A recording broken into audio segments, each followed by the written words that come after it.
Hello and good evening, friends. Today we are beginning the October editions of ACNS webinars. And for this webinar, we are going to discuss a very special topic, which is colloid cyst of the third ventricle. These benign lesions, which occur in around 3.2 per 1 lakh population, and has always caught the attention of the neurosurgeons worldwide. The natural history of this lesion are not yet fully deciphered. Sometimes they may be detected incidentally, and after incidental detection also they may remain silent for many years, whereas sometimes they can present with acute hydrocephalus or hemorrhages, or even rarely they may also regress spontaneously. The surgical approaches to these lesions are described in both open as well as endoscopic techniques. To detail the management of these lesions today, we have with us a very special guest who has a vast experience in dealing with these lesions, Professor Chandrasekhar Devpujari. Professor Devpujari is the head of the Department of Neurosurgery, Bombay Hospital, Mumbai, India. He is also the president of the WFNS Neuroendocrine as well as the Neuroendoscopic Committee. His contribution towards education of the young neurosurgeons through WFNS is unparalleled. He is also a prolific researcher who has published several articles in various internationally peer-reviewed journals. To chair this session of Professor Devpujari, we have a very famous faculty from Japan, Professor Akira Matsuno. Professor Matsuno is the head of Department of Neurosurgery, Chikyo University, Tokyo, Japan. He is a prominent figure in the Japanese Neurosurgical Society, and he is also an accomplished researcher who has published several manuscripts. We are grateful to Professor Matsuno to have accepted our invitation and chair this session of Professor Devpujari. We are extremely fortunate. Today we are joined by distinguished guests like Professor Suresh Nair, Professor Mohan Sharma. Dr. Liu Boon Seng from Malaysia is my co-host for today. On behalf of the Education Committee of the ACNS as well as the President, Professor Yoko Kato, I would like to welcome today's speaker, Professor Devpujari, as well as the chair, Professor Akira Matsuno, to this online platform of ACNS webinars. Now, with that introduction, may I please hand over the podium to Professor Matsuno. Oh, nice to meet you, everybody. So welcome to this lectureship. Today's speaker is Professor Devpujari. He's just Raja stated, he's a very famous neurosurgeon. Today's topics is third ventricle, colloid cyst of the third ventricle. Please start your lecture. When I was asked to talk about colloid cysts of the third ventricle, I was in two minds as to should we talk only about the contemporary management or how I have sort of evolved in doing this surgery and understanding this disease. And I thought it is better probably to talk about the way I have understood this and I have progressed in my career. And I would therefore take you through certain points, and probably you will be able to make your own decisions in your practice. So colloid cysts is a very popular topic, and some of you may be aware that some of our very well-known neurosurgeons were found to have colloid cysts. So welcome everyone. Basically, colloid cyst is a non-cancerous tumor. If you look at Wikipedia, you find an incidence of 0.5 to 1% of all intracranial lesions. And this is a cyst made of epithelial tissue. Usually it is a ciliated tissue, and it secretes mucin, which is usually the substance which is inside the cyst. And sometimes it gets so inspissated that it can almost become solid, as we will find later on.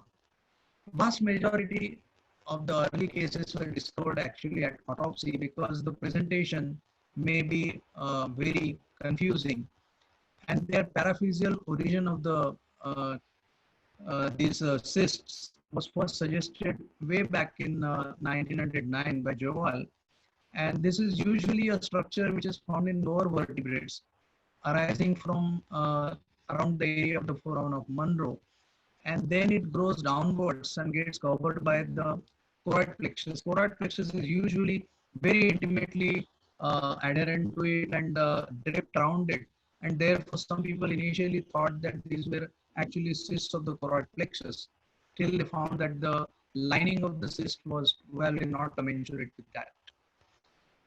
Clinical diagnosis of colloid cyst was first done in 1858 by Wallman, and because of its location, the presentation is usually with obstructive hydrocephalus and raised pressure. And in some patients, it can be very, very subtle and maybe vertigo, memory deficits, behavioral disturbances. But the most worrying symptom is the sudden death. Intermittency of symptoms is characteristic of these lesions, and they typically produce sudden headache, weakness in the limbs, and patient can get better after some time. And this is due to the ball kind of mechanism, which blocks the foramen of Monro for some time. And when the ventricle enlarged, the CSF passes from the sides of the cyst, and then again, patient gets relief.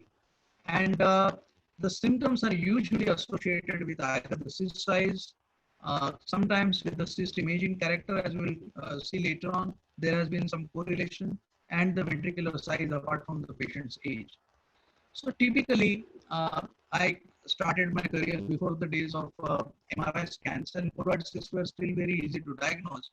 They appear as a hyperdense nodule in the anterior or middle third ventricle, associated with hydrocephalus, and you will find that on MRI, it was seen very, very clearly that it was coming from the roof of the foramen of Monro, and usually it was hypointense T1 weighted images and progressively become hyperintense on T2 weighted images. And periventricular white matter lucencies were very common because they produced acute hydrocephalus at the time of presentation. And the only confusing element sometimes could be subepithelial giant cell astrocytoma and some other lesions which we'll talk about towards the end of this talk. Occasionally, and this seems to be seen more and more commonly these days, is that you find a hyperdense cyst, hyperdense to the extent that it becomes dark on T2 weighted images, and this is probably because of inspissated mucus, but this is one patient where it was almost entirely calcified kind of a cyst, and which has been removed afterwards. One other thing which is interesting is that the cyst which has got a lot of thick material, which is like calcareous material, or those cysts have been found to be associated with very acute presentation and has been very well described in patients who have died suddenly because of colloid cysts. So basically, one of the most important things which makes decisions, and you still have a lot of our medical neurology colleagues who say that many of these cysts probably do not require surgery. So we have enough papers on natural history of asymptomatic colloid cyst, and the first paper which I could come across was from Bruce Pollock from Pittsburgh, and they have actually followed up 162 patients, out of which some 68 patients had no symptoms whatsoever, and they followed them up at 2 years, 5 years, and 10 years. And you find that at the end of 10 years, they had only 8% patients who became symptomatic. In fact, at 2 years, nobody was symptomatic. At 5 years, nobody was symptomatic. And therefore, they felt that in asymptomatic patients, it is probably safe to wait. And next year, they wrote this paper which talked about the theory that only those patients become symptomatic where either the cyst enlarges rapidly, causing CSF obstruction, or patients who develop ventriculomegaly by repeated obstructions and only with raised intracranial pressure. If you look at a recent review of all the asymptomatic patients, you find that there are at least 4 retrospective studies of 176 patients which have been followed up for more than 5 years, and they have shown that somewhere between 5 to 15% patients do become symptomatic and do require surgery. So I think an asymptomatic patient certainly needs to be followed up. How frequently you follow up? I think the best thing would be to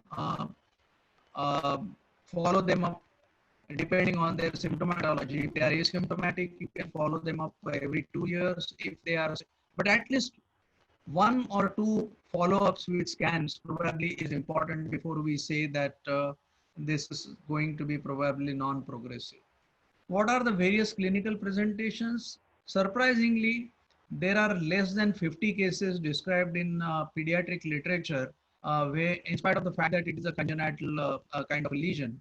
And the most common symptoms you find are the paroxysmal headache and papilledema in the younger age group.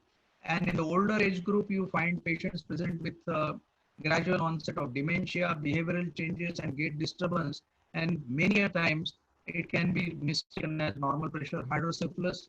And like we were talking, that a lot of patients can have an incidental finding. There has been something interesting which has been found, that you can actually have a spontaneous hemorrhage in the colloid cyst, and these can make a patient symptomatic. And sometimes, because of these intermittent obstructions, when the symptoms do not become so prominent, the cyst can really become very large and occupy the whole ventricle before it becomes symptomatic. What is most important is the risk of acute deterioration. And in the Dutch national study, they have found that at least in Netherlands, the risk of acute deterioration in patients who have been symptomatic at some stage, though they did not have a very big cyst, but if they had some symptoms like headache, almost 34% of them required surgery. So I think in a symptomatic patient, the role of surgery is probably almost undisputed. And we are talking about following up about 1,800 patients. Sudden death has been reported in colloid cysts with sporadic reports. And these are several reports which I have put up here. And most of this presentation is in a very young group. And therefore, very, very important to know that you can have a sudden deterioration in the cyst when you ask a patient to follow up with an asymptomatic or a small cyst.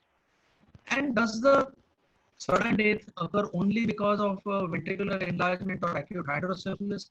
Actually, there has been a very good paper on this in 2012 by this group which talk about mechanism of sudden death in a third ventricular lesion.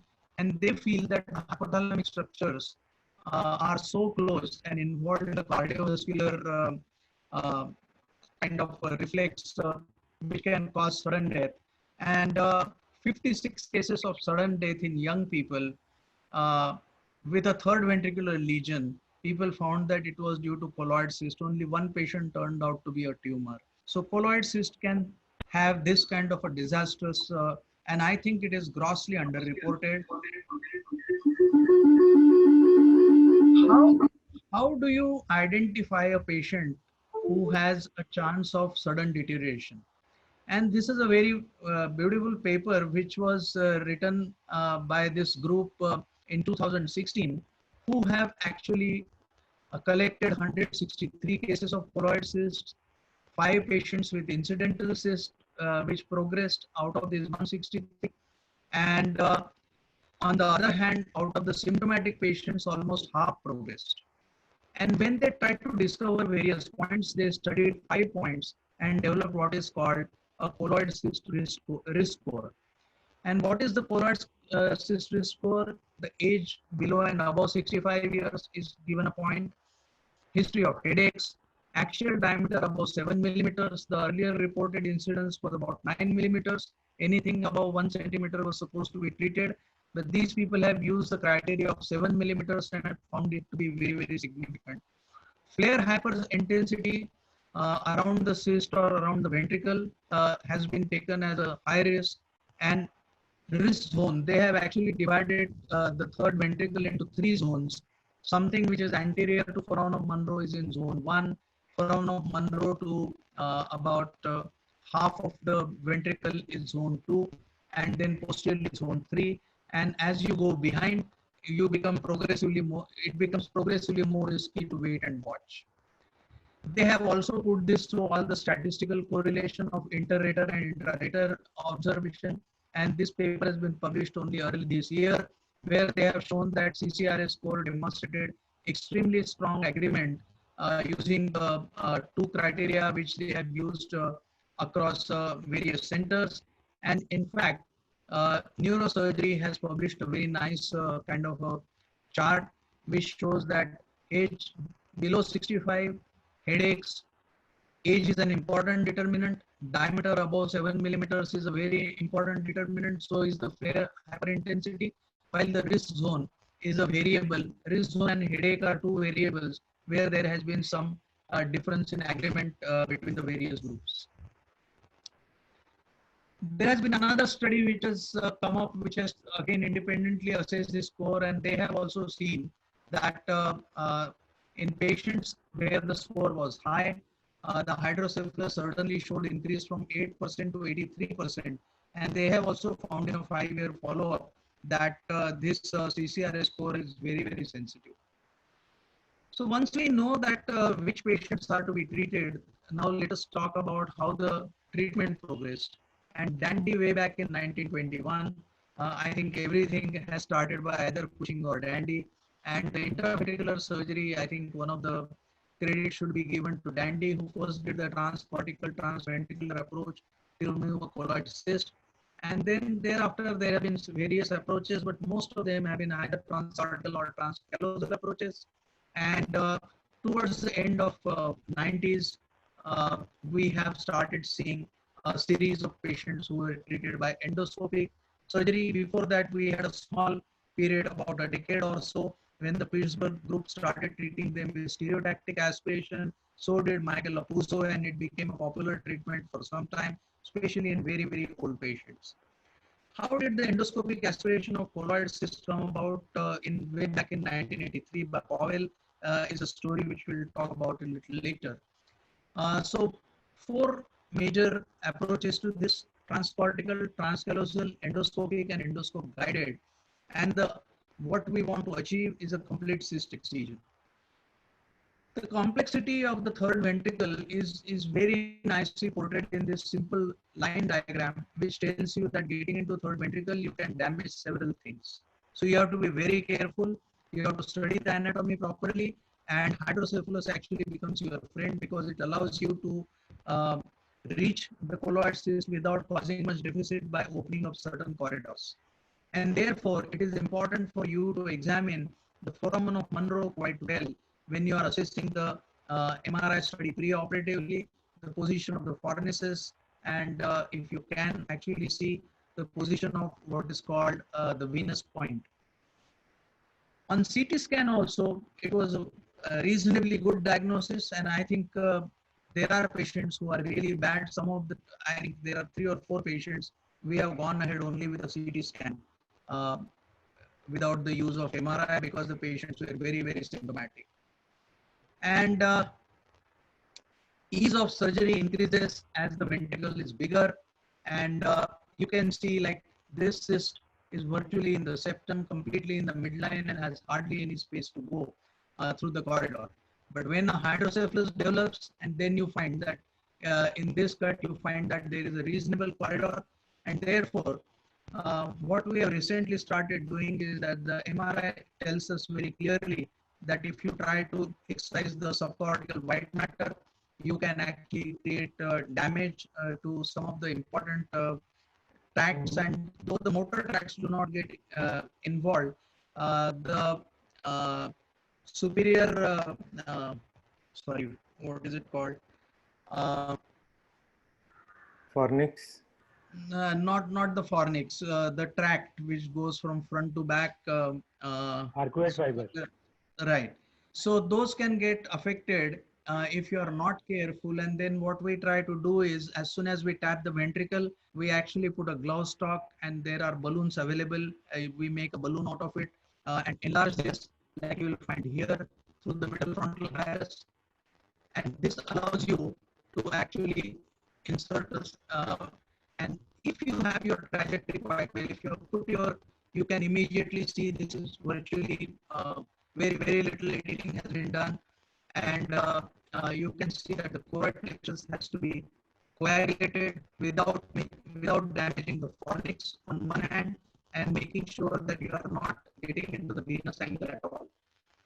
And the important thing is also you have to do a gentle tug so that the attachment to the opposite colloid plexus and the third ventricular colloid plexus is also taken care of. And you have a very small corridor, so you need to have the shaft kind of instruments, the one which were popularized by Ponesky, and you will find that it is not difficult to remove this and achieve a good hemostasis, and that's the end of your surgery. with the fornix intact. Sometimes what happens is that as soon as you let out some CSF, like you will see in this patient, I am just about getting inside and the CSF has escaped, and as soon as CSF has escaped, you will find that I am unable to see anything because the septum is bulging. This ventricle has collapsed to some extent and the other ventricle has remained large because foramen of Monro is blocked. So first thing you do is to do a septostomy. This is very commonly done in all the endoscopic surgeries, but you can do it in microsurgery as well. First, open the septum. Once you have opened the septum, then go further along the choroid plexus, and you can see again you start coagulating the choroid plexus, and that is the most important thing. And you can most importantly see that here we have a slightly thicker material, but again I'm using just the uh, we have malleable dissector which I actually got from Japan. Uh, and this is very popular instrument for me to do gentle retraction of the fornix, and then you find that the whole cyst can be delivered out nicely, and you have to decompress the cyst only as much as you can remove from the foramen. You should not decompress the whole cyst because otherwise, if the membrane is thin, it becomes very difficult. And I am showing this because then I close this tract by putting a gel foam, then we put some glue on it, and then we suture this completely. The transforaminal approach to the third ventricle has become very, very popular till the transcallosal approach was looked at. And people felt that it was a better approach because we will talk about it. And this is the paper from Yazagil, Ture, and others who have very specifically talked about the venous angle which must be preserved during this surgery, and it can actually be displaced in some cases, or it may have an abnormal anatomy.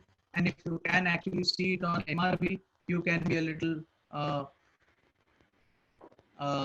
you can be wiser before you operate on this. So basically, I am trying to show that it was virtually impossible to see the whole cyst, and the foramen of Monro was small. So in this case, we are trying to dilate the foramen of Monro, and you will see that you can do that just at the choroid fissure, just above that. And this has actually been given name by the Sri Chitra group as the suprachoroidal approach. Dr. Nair will probably talk about it later. And then in patients where I'm suspecting that I may have some postoperative issues, I usually leave a ventricular catheter. Interhemispheric transcallosal approach, I think, is a very, very good approach, and especially good approach in patients who have smaller ventricles.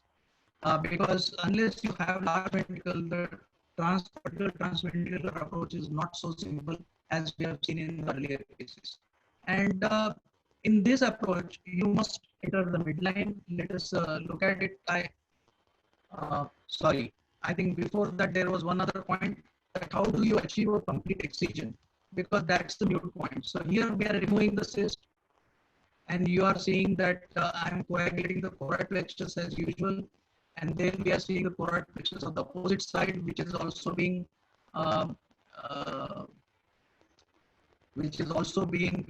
coagulated and then eventually cut. And once you do that, you can see a small cyst remnant has been left. So it becomes quite important that you have to take that out as well, as we see in the residual cyst literature.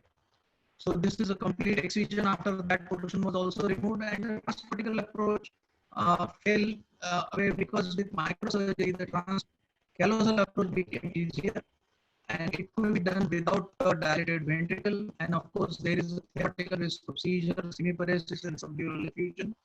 I think transcallosal approach probably also carries this risk, though the seizures are probably slightly less common. So this is a paper from Atul Goel and his colleagues from KEM Hospital, where they have mainly used the transcortical transventricular approach. While you will find a similar paper from the Sri Chitra group, where the transcallosal approach was very popular. The transcallosal approach is done usually between two veins that you have to find the corridor. You can do that on a pre-operative MRI if you have a good venogram, or you just make a bigger flap and make sure that you get enough space between the two bridging veins to get there.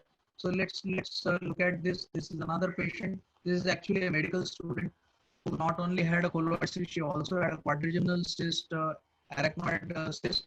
And this is how you do it. I usually take a 2.5 centimeters flap, and then we are dissecting it away from the falx. And once we have got into the arachnoid plane, we are gently retracting, and you can start seeing the corpus callosum. You have to make sure that you go between the two anterior cerebral arteries. So both anterior cerebral arteries are now well seen, and one of them has been taken in the retractor.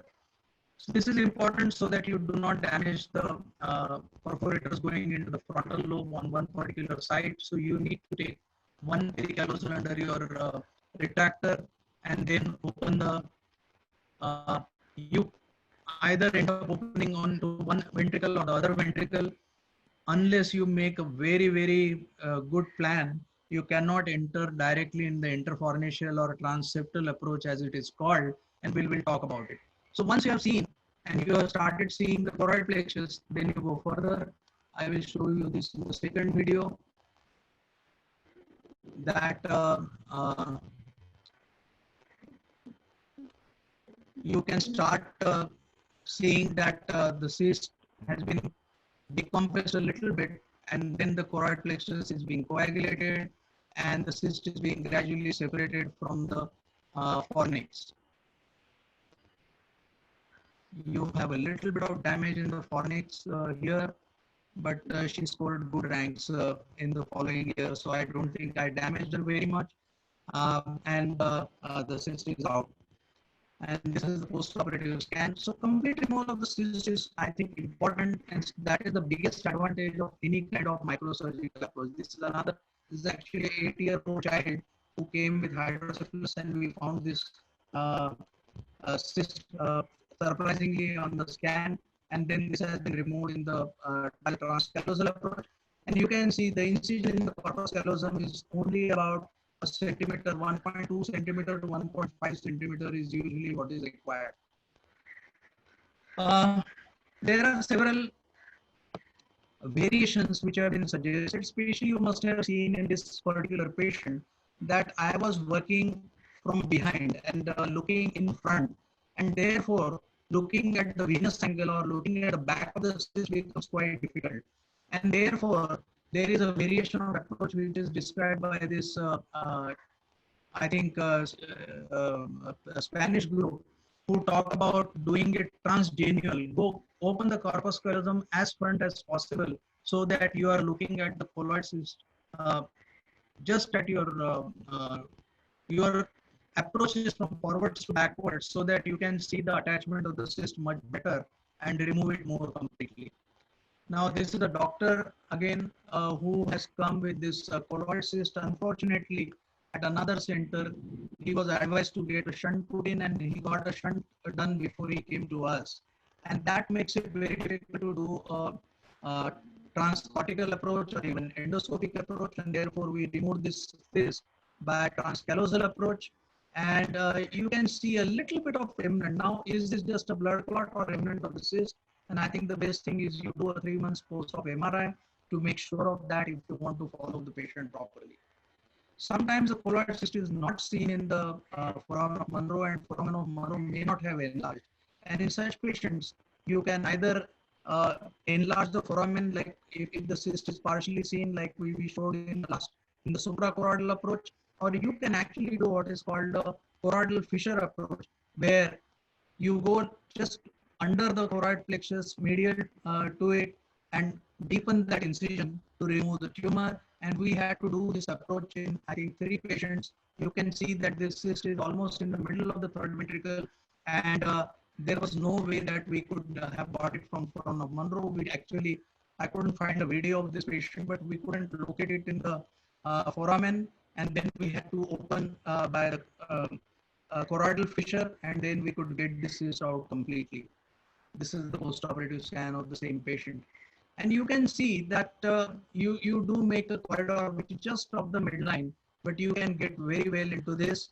And though fornical anatomy is very important, most of the times it is safe, and it will not allow you to damage the fornix very much, except for maybe one column on your side, and even that can be prevented if you remain strictly into the medial corridor. And this week wrote up about the anatomical variation of fornix and how can it affect our removal of third ventricular tumors available in Neurolog India. This is another patient who was actually treated by a very competent surgeon earlier by transcallosal approach, and I think part of the cyst remained. And 3 years later, this patient came back with a largest cyst. You can actually see that the cyst is virtually in the two columns of the fornix, and there is very little. So this is the only patient where, rather than destroying the fornix completely, I thought it was a small area, and I have done an interfornicial approach to remove this cyst completely, as you can find on this postoperative MRIs. The callosal approach was very popular with Dr. Ramamurthy's team also, and they have written up about complication avoidance. You can get what is called callosal syndrome, which is not very common, fortunately, if you remain in the front of the corpus callosum and if you do not make more than 1.5 centimeters incision. Most of the memory deficits related to colloid cyst surgery are probably due to fornicial damage. Venous infarction, if you are not careful with the veins, can of course occur. Hemorrhage can occur with any kind of surgery, and subdural effusions, though lower percentage than transcortical approaches, can still happen. There has been an extensive study and neurological, neuropsychological literature on the cognitive effects of colloid cyst, and almost they are saying that almost every person who harbors a colloid cyst has his scores much less than the normal person of the same age, and most of the times, especially the anterograde amnesia, is associated with the fornicial injury. Now, minimally invasive approaches started becoming very popular in the 90s, and one of the first papers which came out was from, again, Pittsburgh group, who used the stereotactic approach. Stereotactic transcortical approaches were used with a small incision, finding a proper trajectory, and therefore they became popular. However, draining the cyst alone does not seem to be an answer, because 5-year follow-up study showed almost 20% chances of recurrence in Opposo series, and therefore this has not become a very popular approach. So how did endoscopy come about? Michael Powell, who's the surgeon in London, he actually thought during the days of CT scan or early days of MRI also.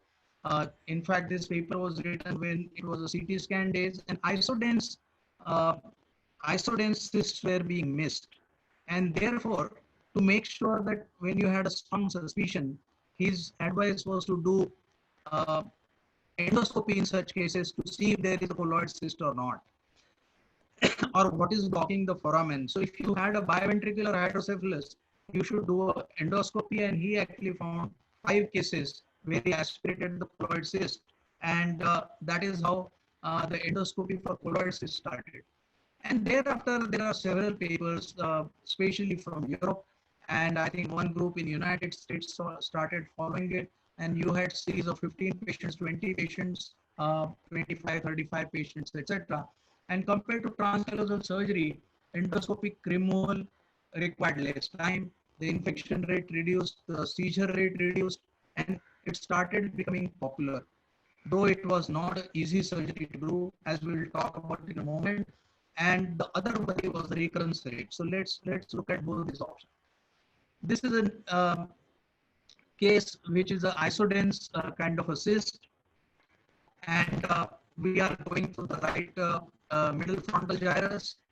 Now, the important thing is you must go anterior to the coronal suture, and usually we will talk about it, what are the landmarks, but you should be sufficiently lateral and sufficiently anterior to the coronal suture. Then only your line of approach becomes very, very clear, and then you are able to coagulate the choroid plexus properly. It does not come in your way while you are trying to. And then most important thing is you cannot just do pull-pull.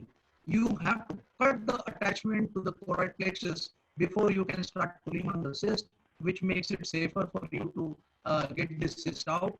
And while doing that, you should actually be able to do coagulation as well. Otherwise, you will have to immediately go backwards.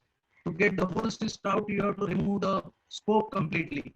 And to remove the scope completely during the time when there is hemorrhage, to put the scope back again becomes very, very difficult.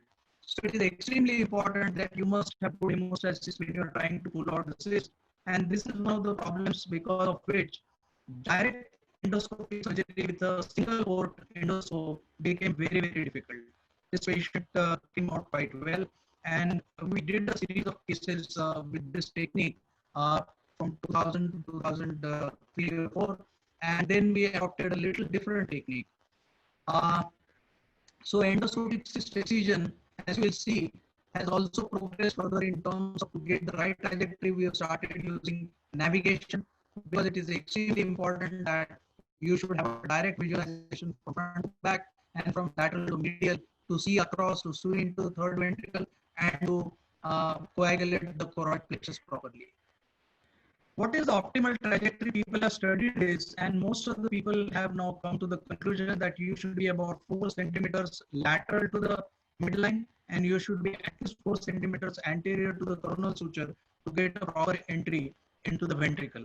And then only you can use your instruments, straight instruments, and remove this completely, like we have managed in another patient. So essential steps for endoscopic surgery for colloid cyst are, we have now started using not a single burr hole, but we make a small flap.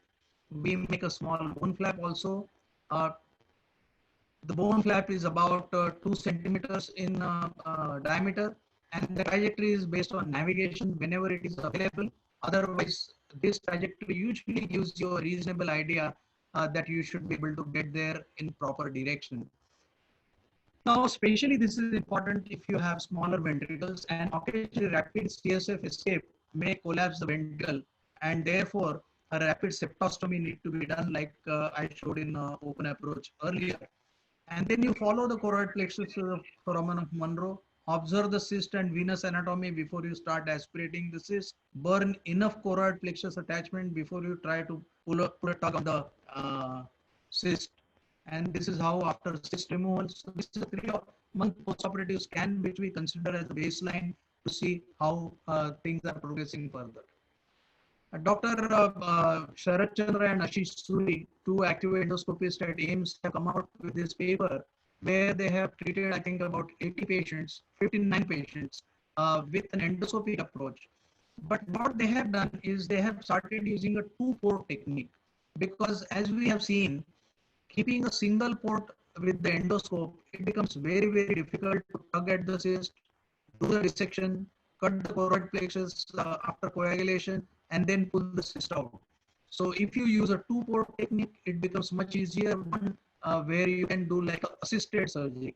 And therefore, a lot of people do assisted surgery unless you have a 2-channel scopes, like now what is available as Dr. Schroeder has designed it, LOTA scope. LOTA adult scope has 2 corridors and a DEX scope. These are the 2 scopes available where you have 2 techniques, and they are very good for colloid cyst if you want to use a completely endoscopic, but you need to use 2 ports.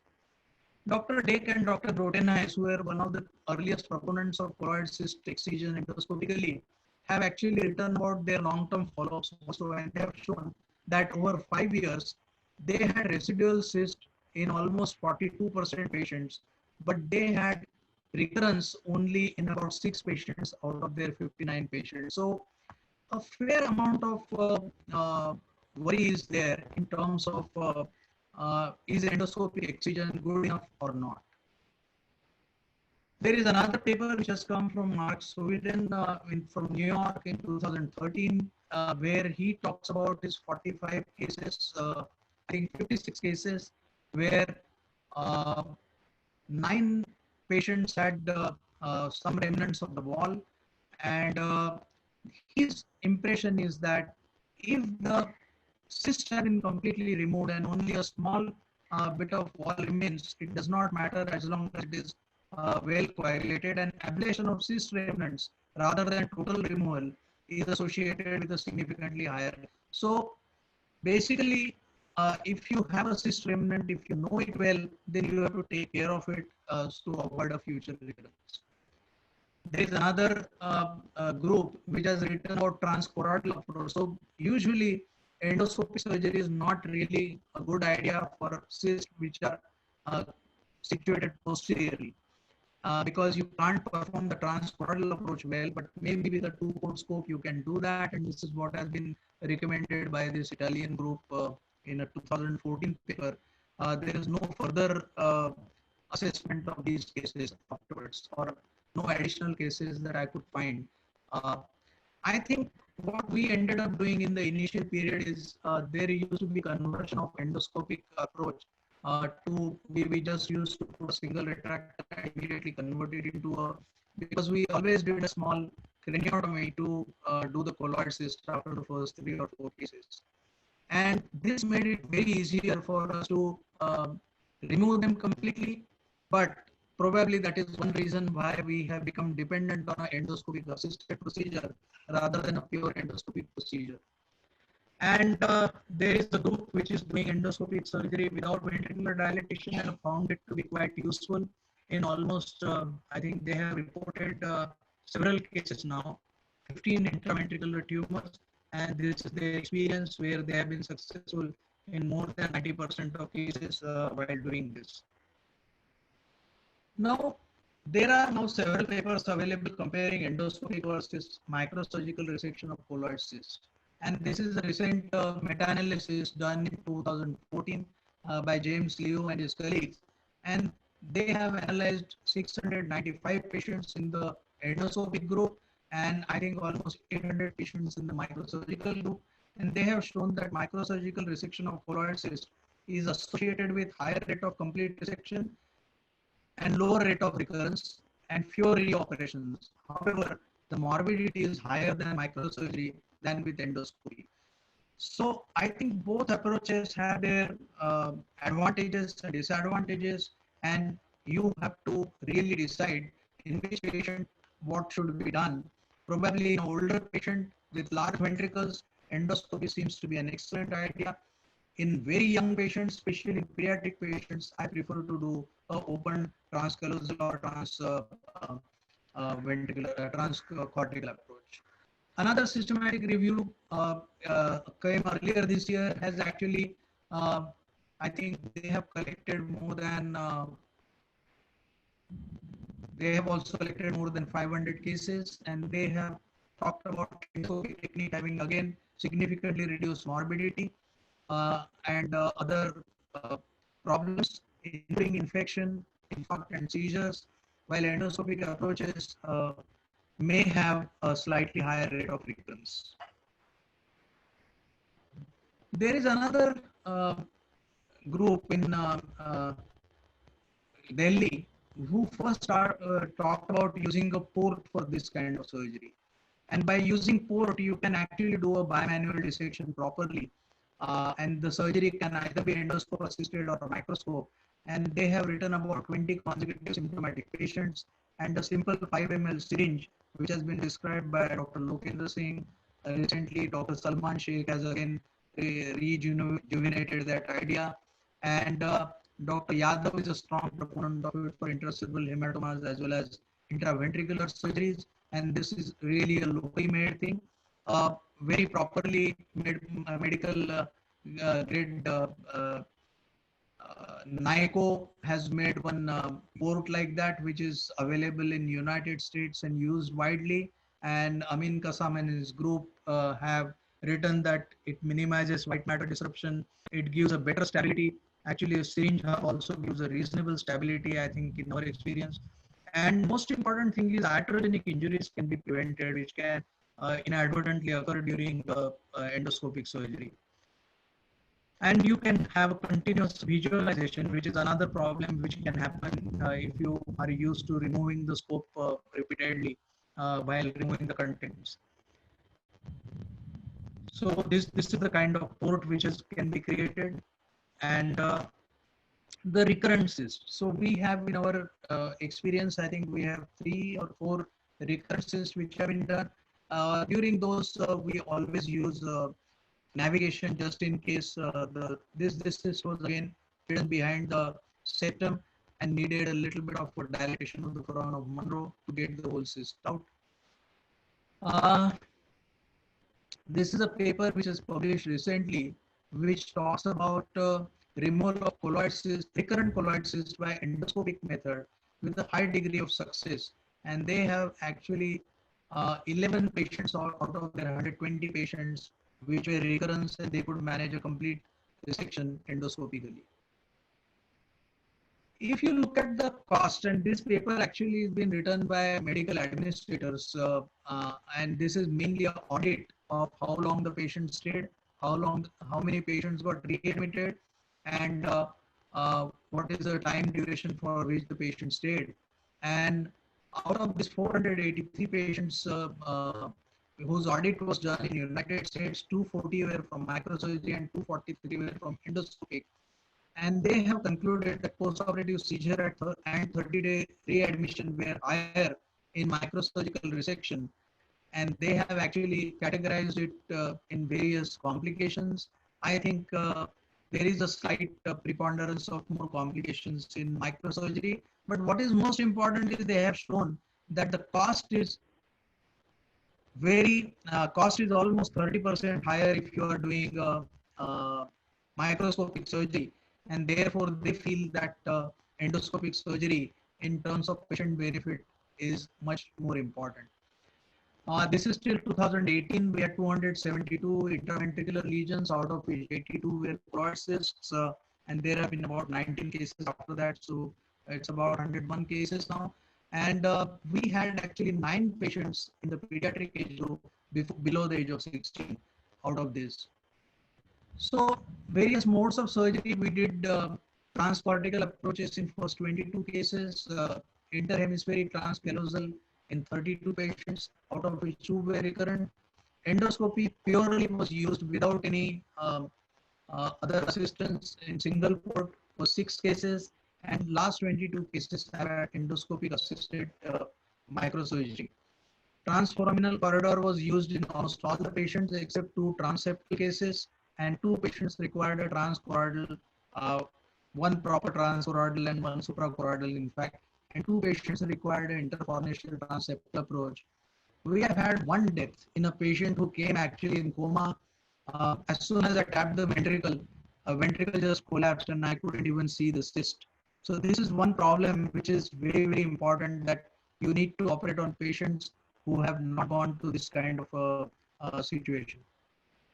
There are some interesting patients who came to us as colloid cyst, and this is one such patient with foramen of Monro block. And what we found was actually a cystic circus here at the foramen of Monro, and which could be endoscopically removed. This post-operative picture. This is another patient whom we operated as a colloid cyst, but I think we did not give enough importance to looking at MRIs properly, though it follows the same kind of pattern for non-contrast scans. If you go to the contrast scans, you find there is a definite enhancement, which is very rarely reported. I have only 1 case report almost 20 years ago. We wrote about enhancing colloid cyst, which can happen occasionally due to saponification, is what the word which was used in that article pathologically. And this was removed completely by endoscopic assisted surgery. And recently I have operated on a lady with a what turned out to be a choroid glioma, which is like at the almost in the completely into the anterior third ventricle and getting close to the lamina terminalis.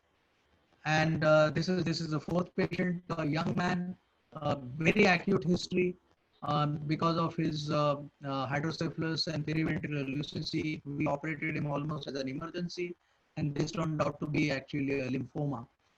So there can be occasional surprises. So I think though optimum management is still debated, I think stereotactic aspiration certainly is not recommended because of high chances of recurrence. Transcortical or transcallosal open resections is standard, and still should be probably followed, or is a good way to learn what we are going to look at endoscopy. And endoscopic removal is slowly becoming a very, very important ingredient. And I think with greater use of endoscopy, and especially now with two-port endoscopes, it will probably become more and more prevalent and more popular. What do we do in very young patients, especially the pediatric patients? I think any cyst below the age of 7 year, below 7 millimeter size, patient is asymptomatic, no hydrocephalus. We can safely ask them to be observed. Though younger the patient, we tend to be more aggressive in terms of removal. Anything above 8 millimeters needs to be removed, if even if it is asymptomatic. And I think uh, any size above that, if hydrocephalus is present, which indicates intermittent obstruction, you should still recommend surgery. Uh, I think I will conclude here, and I am happy to answer any questions. Thank you very much for your excellent and very, very instructive and very beautiful videos. Thank you very much. May we please open this topic for discussion now? Yes, please. Yeah, thank you very much. Amit, I saw your question, which ventricle to enter? And I think the larger size ventricle is what we usually enter through. Uh, the only probably restriction would be if you find that the foramen is looking completely closed in that area, then occasionally you may decide to go from the other ventricle, but usually the larger ventricle. And if both are equal, then wherever you see a better corridor at the level of foramen of Monroe. May I please call upon Professor Muthukumar? As usual, very nice presentation, Dr. Deo Pujari. My question is, there are two questions actually. One is, you initially talked about the three zones. So zone 1, zone 2, and zone 3. If you remember correctly, zone 1 is up to the foramen of Monroe, zone 2 is from foramen of Monroe to mammillary body, and anything behind mammillary body is zone 3. Absolutely. Depending upon the location of the cyst in any of these zones, does your choice of approach vis-a-vis microsurgery, does it change transcortical or transcallosal? For example, if it is in zone 3, would you prefer a transcortical or a transcallosal? I think zones 3, I would certainly prefer a transcallosal approach because it is easier to probably get to the midline posteriorly for a transchoroidal approach. It would also depend on the dilatation of ventricles. If the ventricles are very much large, even the third ventricle, then probably it does not matter. But if ventricles are not very large, I would prefer a transcallosal approach for a posteriorly located lesion. And in your last slide, you made a statement that in children, preferably microsurgery is preferable rather than endoscopic surgery. Can you just elaborate on that? I didn't understand the basis for that conclusion. Right. So if you look at the literature, you find that the most of the sudden deaths are in the younger age group. And the chances of leaving behind some residue is higher in endoscopic surgery.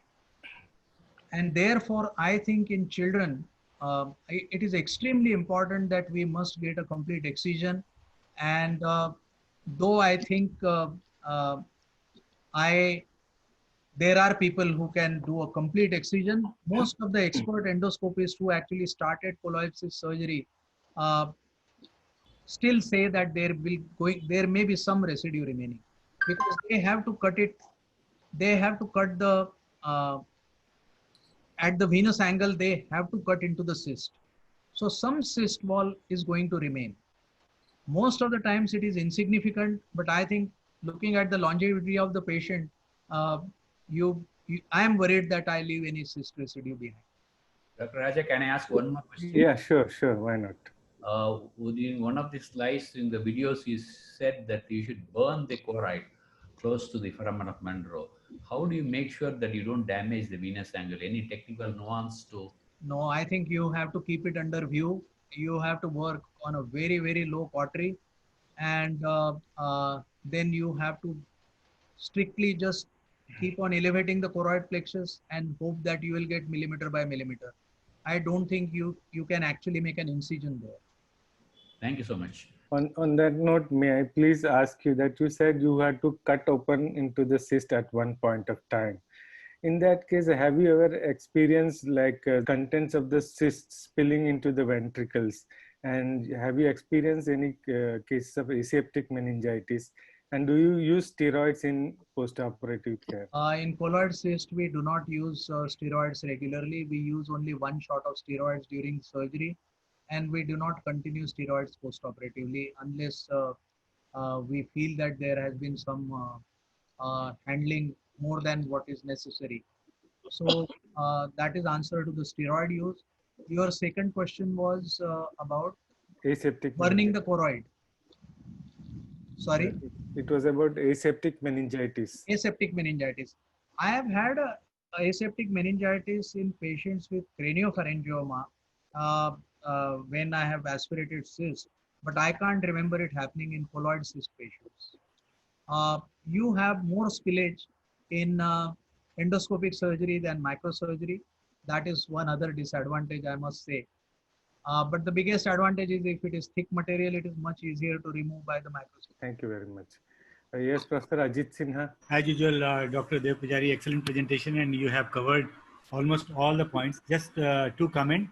One is that in the transcortical approach, what I do is that over a small guide wire, I use the urethral cannulated dilators, dilate, and then after that, I use that syringe, which is customized that time only. That is comment number one. Number two, I'll just like to add that after we have entered the ventricle and we are seeing that colloid cyst, I prefer to do little aspiration and then make a small opening into that and then put a suction inside. So what happens that the inner lining that tries to get everted, and that makes the traction on the choroid plexus less and less when we get time to coagulate the choroid plexus. And that I find it little handy. Otherwise, your presentation was excellent indeed, as usual.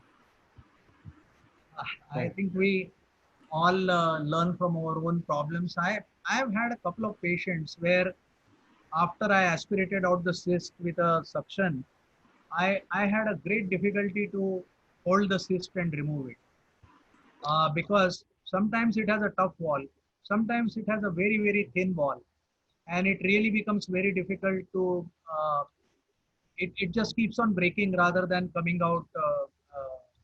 So that is the main reason why I am not in favor of completely. I mean, I used to do that earlier, but nowadays I do not aspirate it completely. I'm not talking about complete aspiration, but I'm just saying that if you do partial aspiration, at least it becomes pliable. Oh, and when yes. you put your suction inside, then the suction itself gives a little traction for you to Okay. For you to operate. Maybe a trick to try out next time. Co-host Dr. Liu. Hello, Prof. Yeah, thank you for your excellent presentation. I wanted to find out from you if a case that you have shown us few cases with calcified colloid cyst. In those cases, which are the surgical method you think is the most best for those cases? The solid kind of colloid cyst. So for quite some time, I used to consider that anything which becomes dark on T2 weighted images, that usually means that it is inspissated material, difficult to aspirate, and therefore we would usually go for an open procedure rather than going for an endoscopic procedure. But I think more and more experience is telling us that all the black looking cysts are not very solid. Some of them are, some of them are not.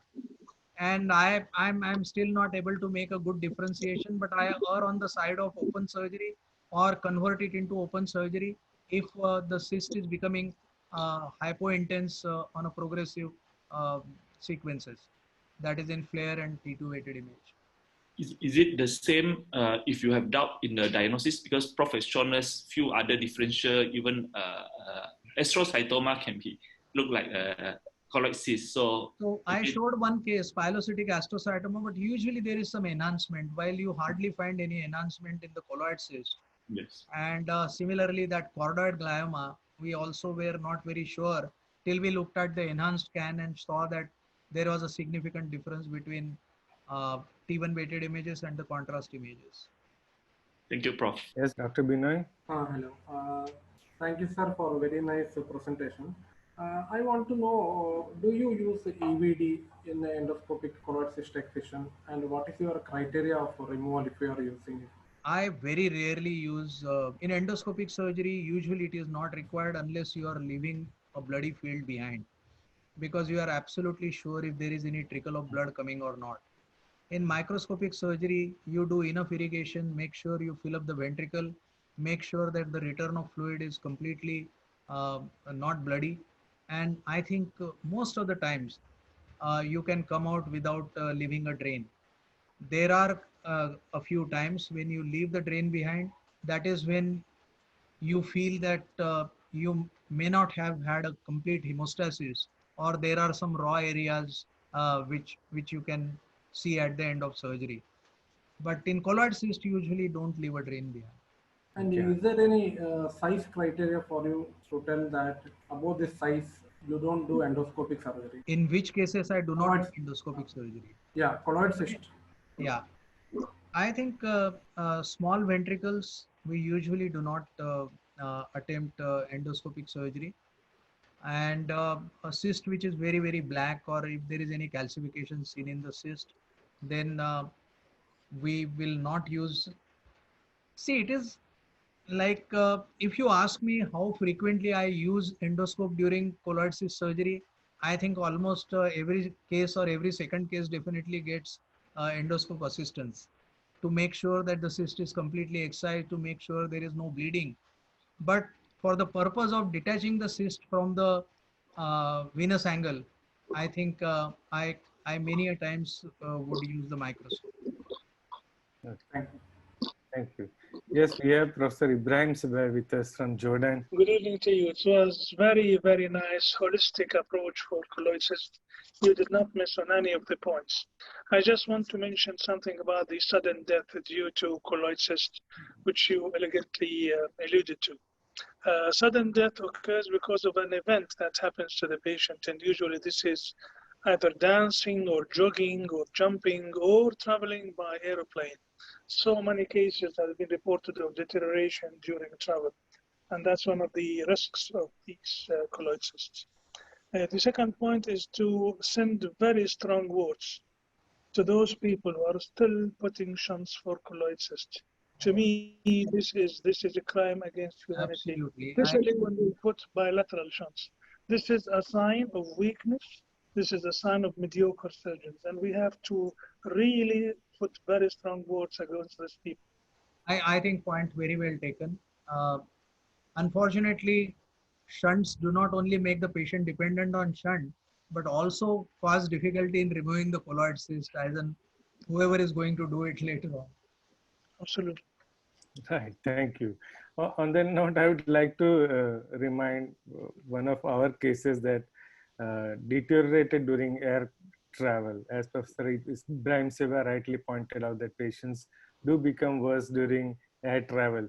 Now, this was one case that we had our experience in Government Medical College Trivandrum when a patient flew from Trivandrum to Saudi, and he had mild headache on while boarding the flight, and he became unconscious when the flight landed at Saudi, and he was operated with a shunt there, having found colloid cyst during evaluation at the emergency hospital.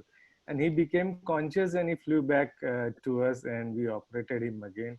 And when I performed a literature search, I found that there have been 4 case reports already where patients have been found dead on the air travel. In one of the incidents, it was a fighter pilot who deteriorated in flight, and the co-pilot took over the flight and landed safely. But by time he landed, the pilot was already dead. So that was very interesting that Professor Ibrahim Sabah has also noticed sudden deaths during air travel. No, I think it is a grossly underreported phenomenon, and because most of the times, except for some big centers which have written about asymptomatic and follow-up patients, you actually get many patients who come in comatose state. And outside this series, I can tell you that uh, some of my colleagues have seen in emergency patients who have come who can't be helped at all, And often I can remember at least half a dozen cases like this. So I think the real figure of patients who have not been diagnosed properly or who have sudden death in colloid cyst is not a small number. Yes, Professor Akira Matsuno, what is your experience, sir, in dealing with, what is your preferred approach for colloid cysts? Yeah. In the hemispheric approach, transcaroidal, transcaroidal approach will be much better because, but the endoscopic approach is also very useful. So I want to know in the case of a very small ventricle size, I think that there's some difficulty to because the working space is very small. So how we can manage the endoscopic surgery in just small ventricle cases?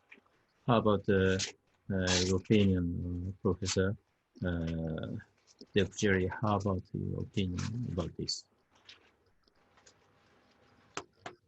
I Yes. think in patients who do not have large ventricles, I feel much safer to do transcallosal surgery. There is a colleague of mine, of course, who injects, dilates the ventricle and operates. And I have seen at least one case which he did, which came out quite well. But I am myself not so adventurous, if you may call that. Thank There you, are two Professor. other questions. One question is how long to wait in an asymptomatic patient before you operate.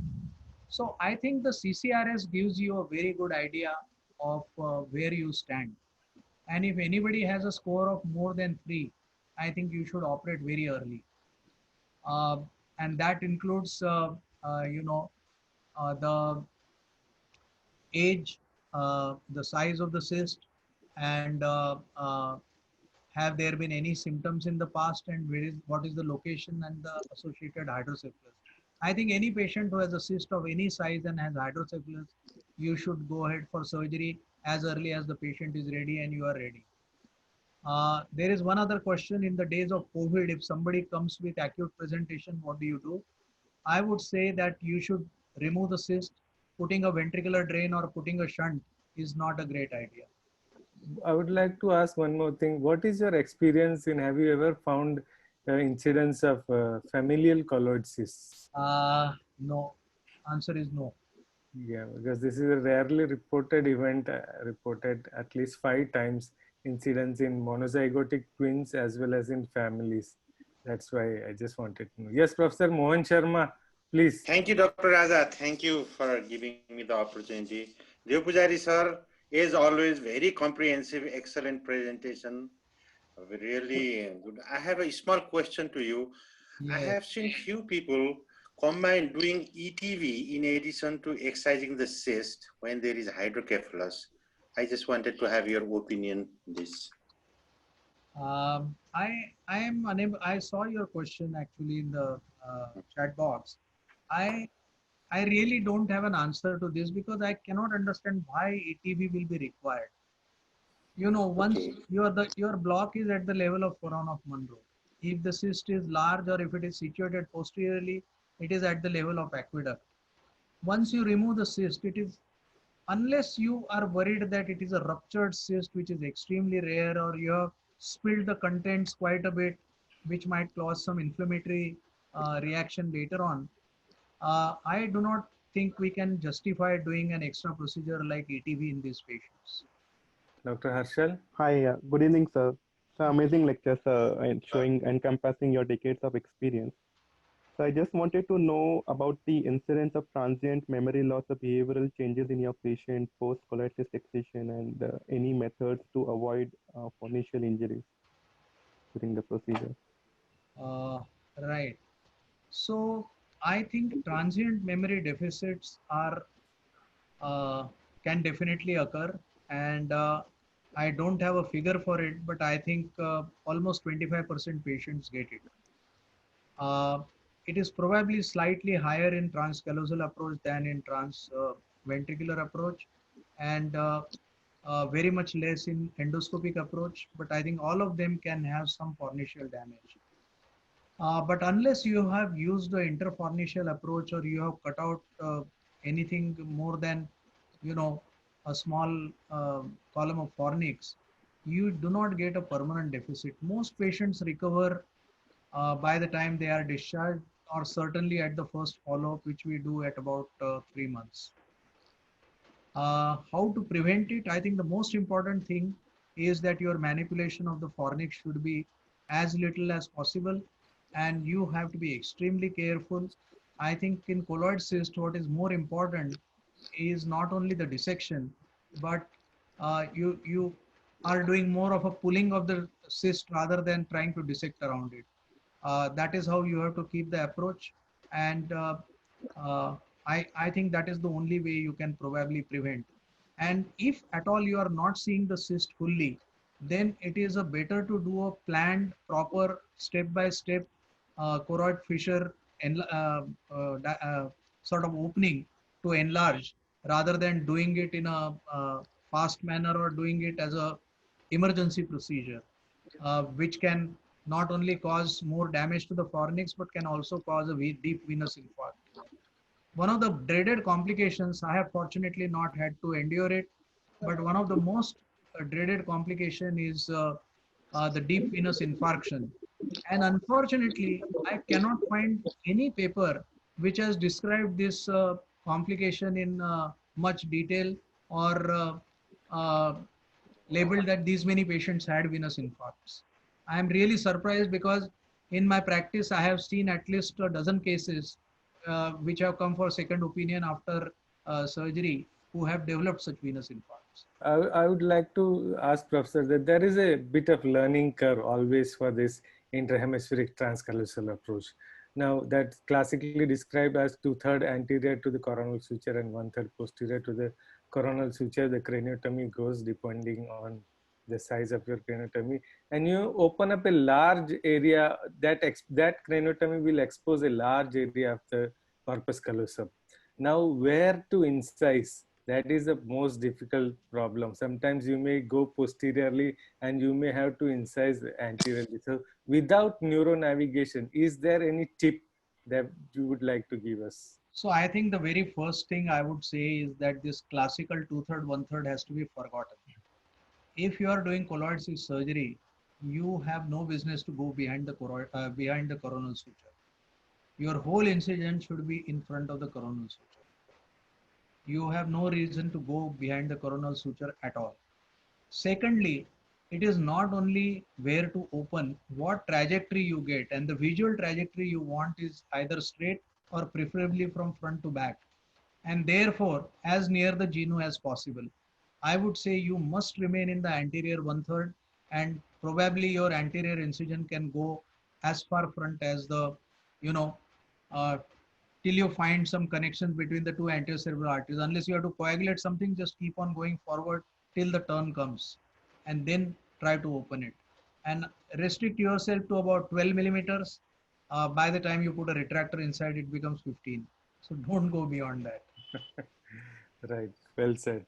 And around 80 cases that you have in your experience, how many of them came crashing to you and you had to put an EVD for them?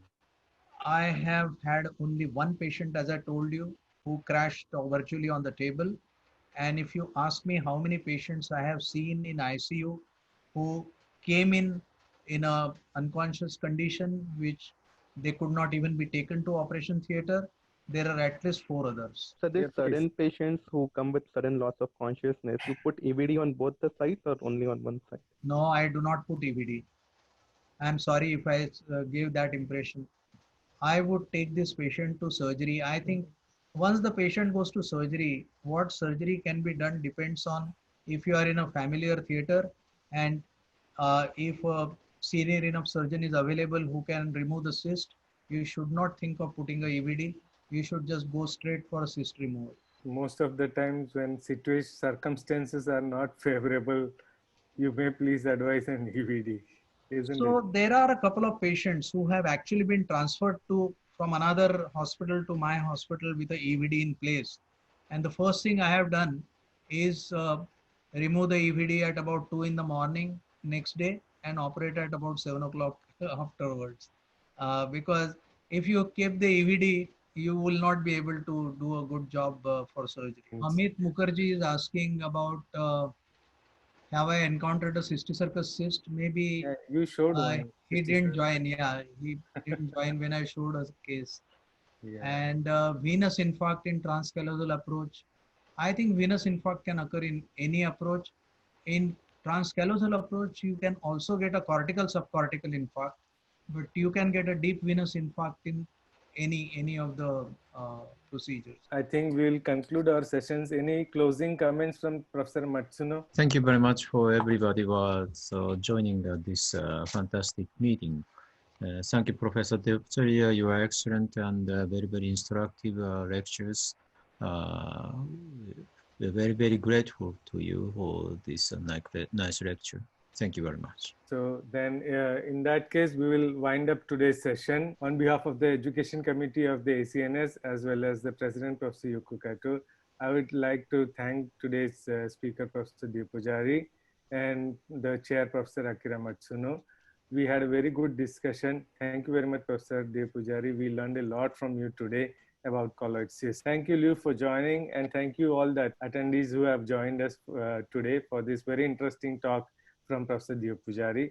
Until next Wednesday, it is bye-bye from all of us.